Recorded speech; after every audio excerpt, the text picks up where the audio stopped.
Hello and welcome to GreenFleet Talks.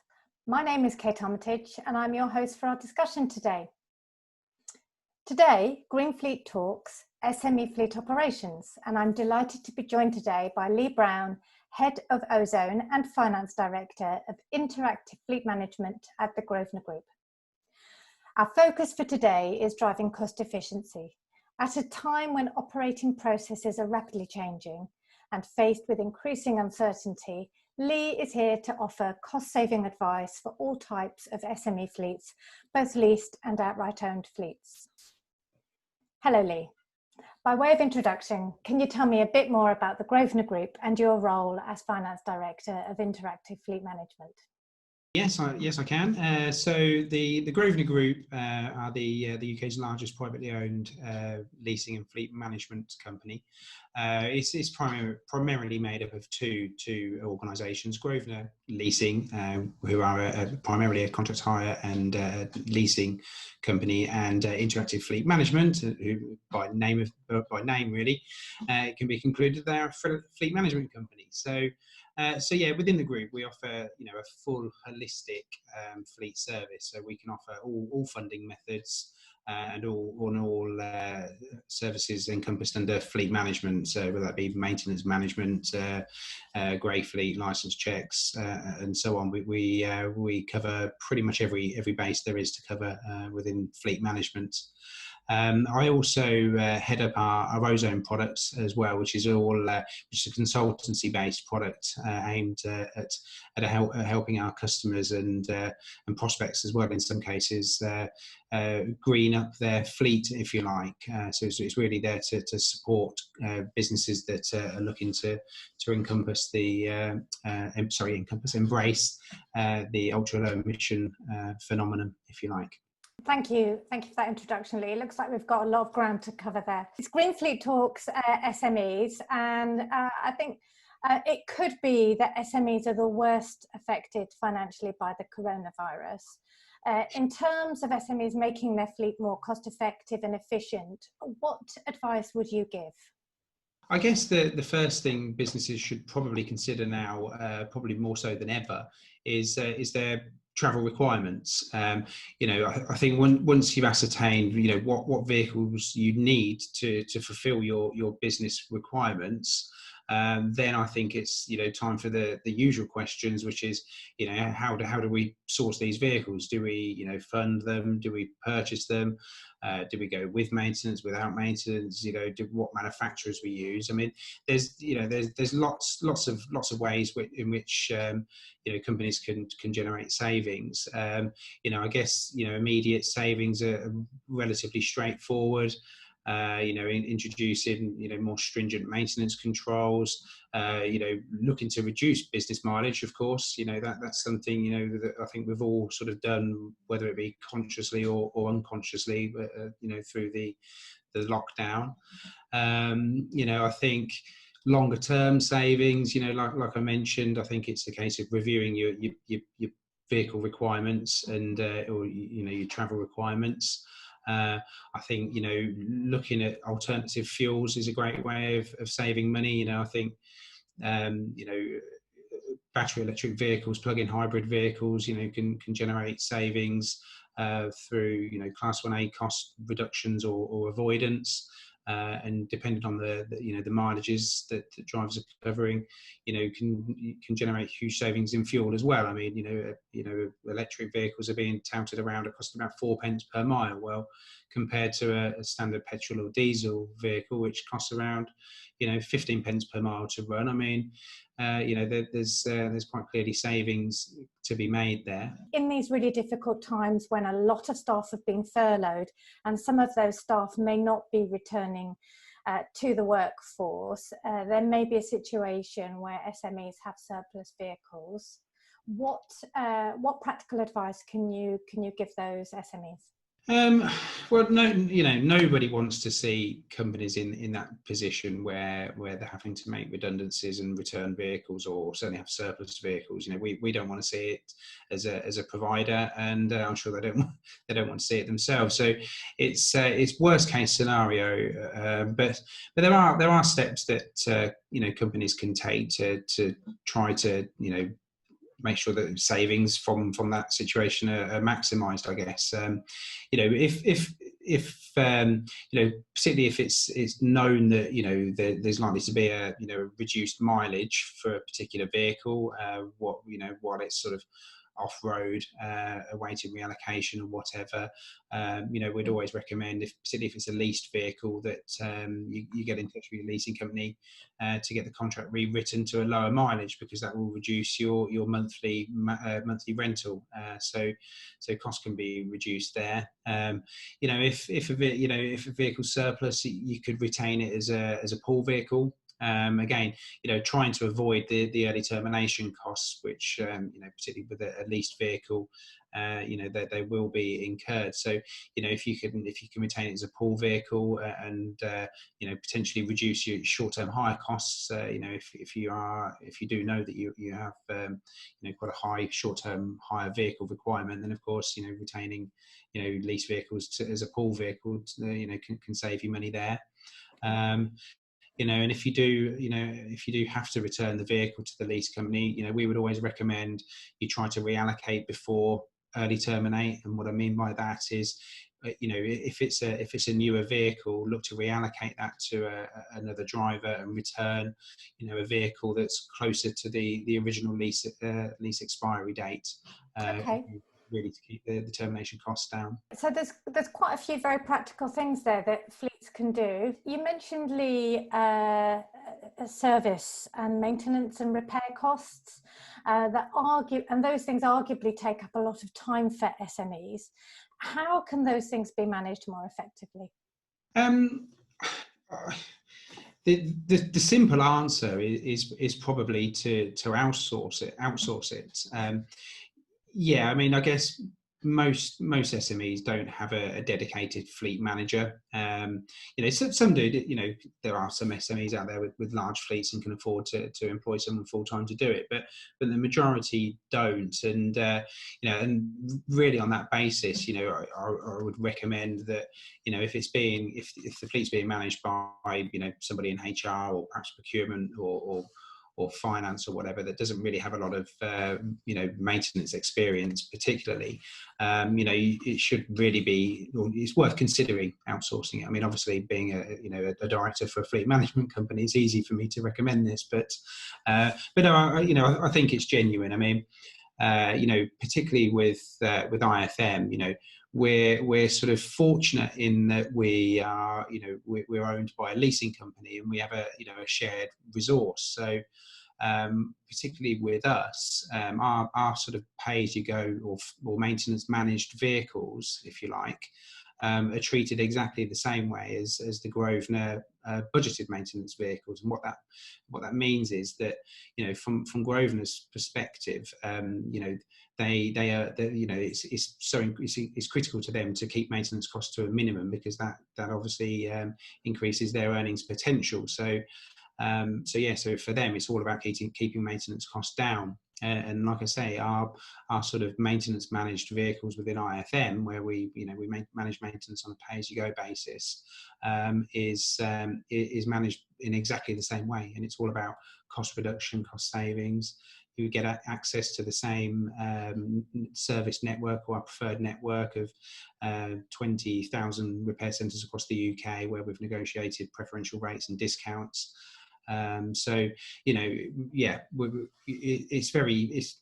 quite straightforward for us to save our customers money, really. Great. So I mean, what I'm hearing is that this is a specialist job, and it's a specialist area, and that's bread and butter for the Grosvenor Group, and you've got a good handle on what the costs should be, and you've got the procurement leverage, because you're doing it day in, day out, and you've got this network behind you. So it's a way for SMEs who are doing this on the side by someone who's not skilled or potentially not expert in that area, to say you handle it and you can do it cheaper? Just another point to add on that, really. I mean, a lot of our maintenance operatives are ex repairers or ex mechanics, so they know some of the tricks that garages may try.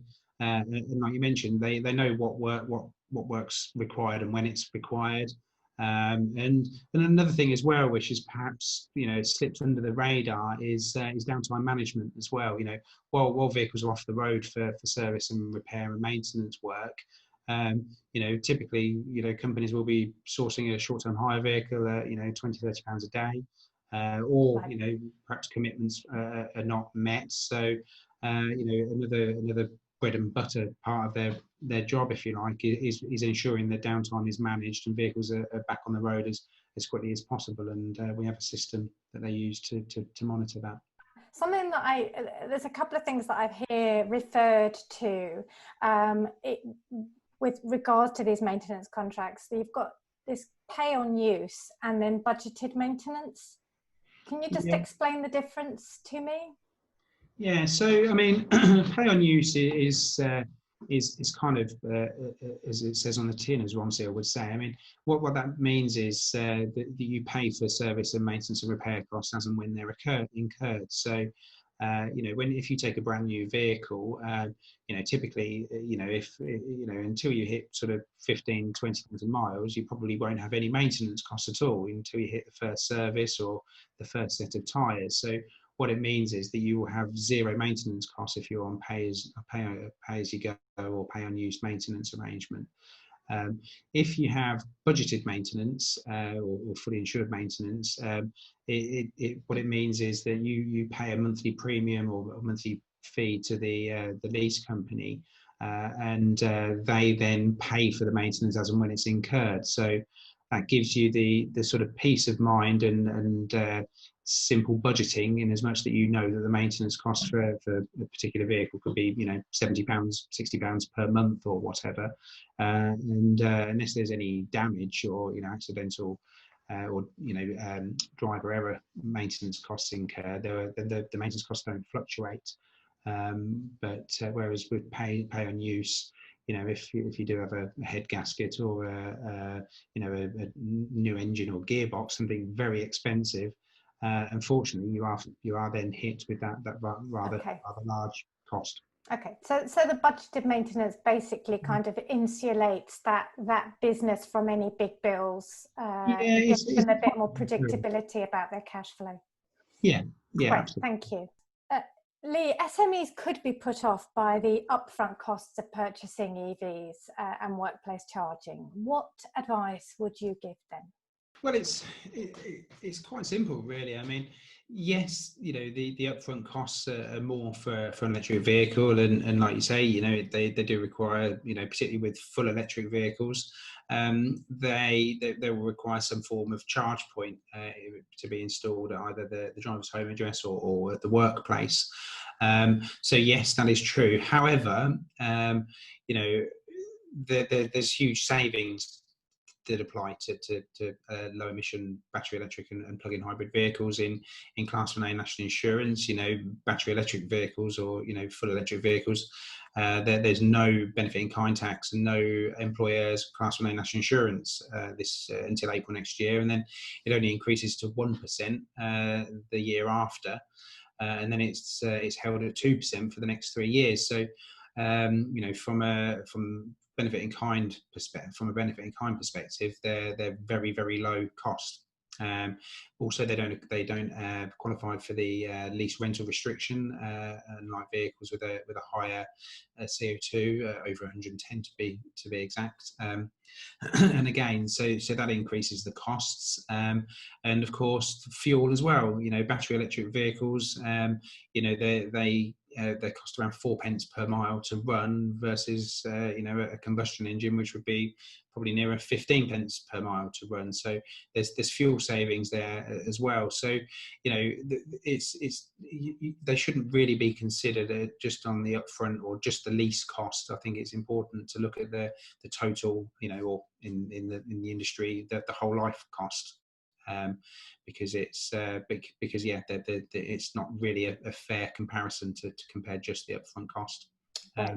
Interestingly, I had a call this morning actually with a customer looking at their car policy, and they're looking to introduce ultra low emission vehicles into their fleet, because of course, like so many, they're getting noise from drivers now to make low emission vehicles more accessible.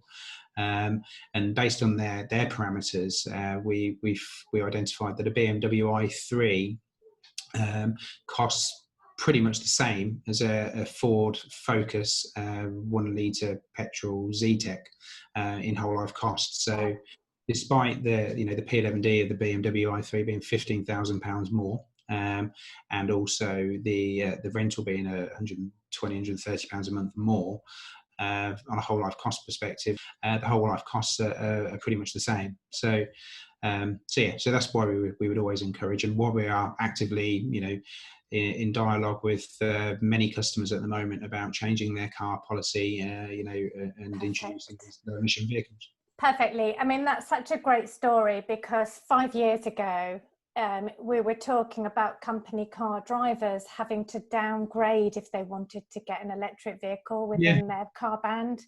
And now you're telling me that it's actually gone the other way, and you can say, well, you can have a diesel Ford Focus, or you can have a BMW i3. And having had an i3, it's a no-brainer, absolute no-brainer. Yeah, so good cars. Yeah.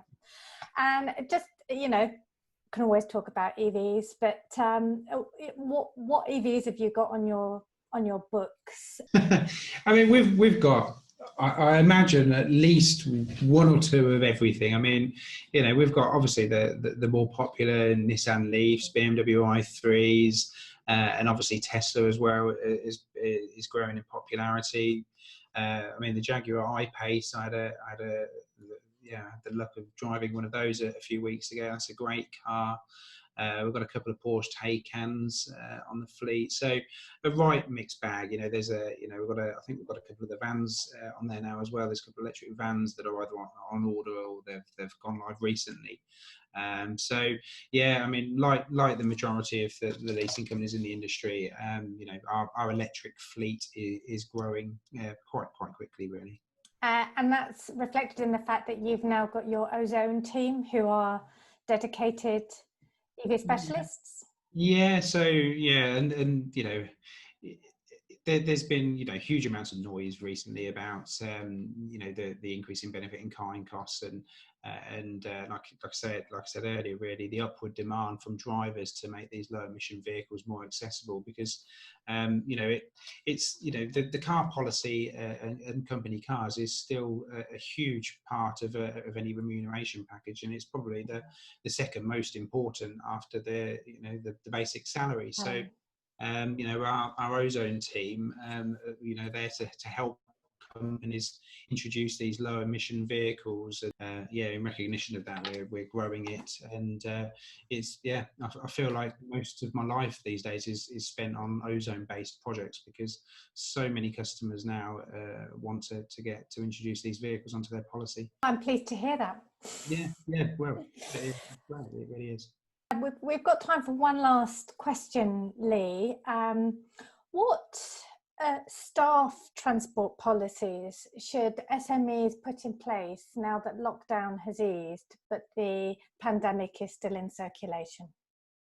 It's difficult to come up with any sort of generic advice, I suppose, because all companies are different and they'll have their own different agendas. But I think what's probably most important is that it's that the advice or guidance is clear from the top, really. We've got I guess at the moment we're sort of operating a zero travel or travel only if absolutely necessary policy. Everybody within our organisation or our group knows that. We're trying to have as many sort of web-based meetings as we can. I think it's important to make sure that drivers and staff are aware of what the expectations are from the senior management team with regard to travel. You know, we've actually got you know, obviously we do have one part of the business that has to travel, and that's our delivery drivers, you know, delivering and collecting vehicles and moving them around the country. You know, and again, you know, we've obviously looked at it very carefully.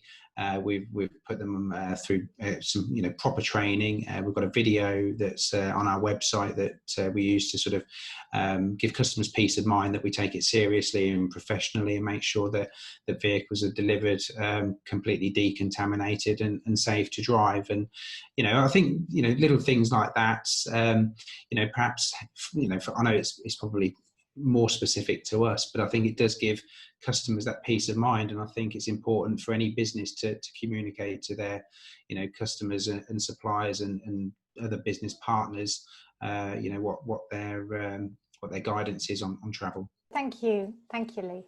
I mean, with so many challenges facing businesses at the moment, it does seem like a sensible time to review the fleet operation and drive cost efficiency. And I think you've given some really valuable advice today, so thank you very much.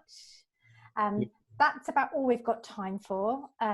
Thank you, Lee, for joining me on GreenFleet Talks, and thank you for watching. Please tune in to GreenFleet 365 again soon. Thank you.